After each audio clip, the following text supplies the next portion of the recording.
Nüüd tulge tantsima ja rõõmsalt hüppama. Meil käes on jälle kevade puuladvas laulab linnuke, siis olge rõõmsad ka ja tulge tantsima. Tantsupidu kannab pealkirja Hingepuu, kus me tegelikult räägime ühe väikese lapse sirgumisest suureks, tema eluteel ette tulevatest juhtumistest, seiklustest, muredest, rõõmudest, sellest, kuidas ta läbi kõige selle kasvab paremaks inimeseks.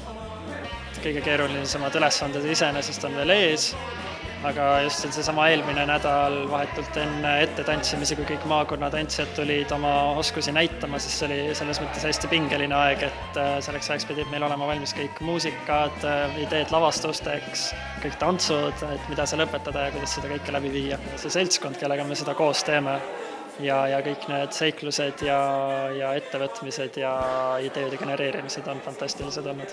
Tartumaa tantsupidu, mis toimub juba 29. mail, nõuab lisaks tantsude õppimisel ka hulganisti organiseerimistööd. Käisime vahetult enne tantsuproovi korraldajate koosolekul, kus tuleb lahendada mitmeid probleeme, kuna sel aastal toimub tantsupidu erilises asukohas.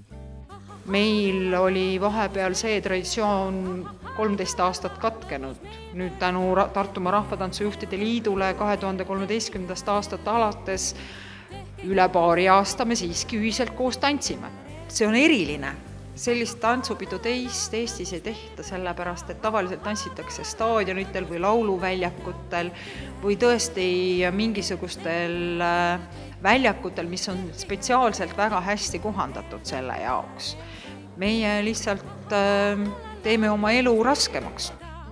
Nimelt toimuvad sel aastal Tartumaa tantsupeo Hingepuu etendused Raadi mõisapargis. Kuna looduslik pinnas ei ole ette nähtud tantsijale tantsimiseks, temas on väikesed muhud ja väikesed lohud, aga tantsijate jalg on siiski niivõrd õrn ja hell, siis meie nüüd läheme maad tasandama, kamarat tõstma, mulda panema ja uut muru istutama. Ja meid on palju ka, sest sellele peole on tulemas 1700 rahvatantsijat. Ja sellepärast on tore, kui meile tuleb pealtvaatajaid, aga ega me palju vastu ka ei võta. Sellepärast, et meil on meie etendustel täpselt 1700 kohta.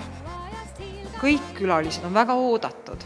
Me tahame, et nad kõik istuksid tribüünil ja sellepärast ehitatakse spetsiaalselt täiesti tühjale kohale tribüün 1700 inimesele. Tantsupidu on, ma arvan, osa eestlaseks olemisest, osa meie kultuuri hoidmisest ja kui see inimestele korda läheb, siis ma arvan, et me suudame neile selles osas väga toreda elamuse pakkuda.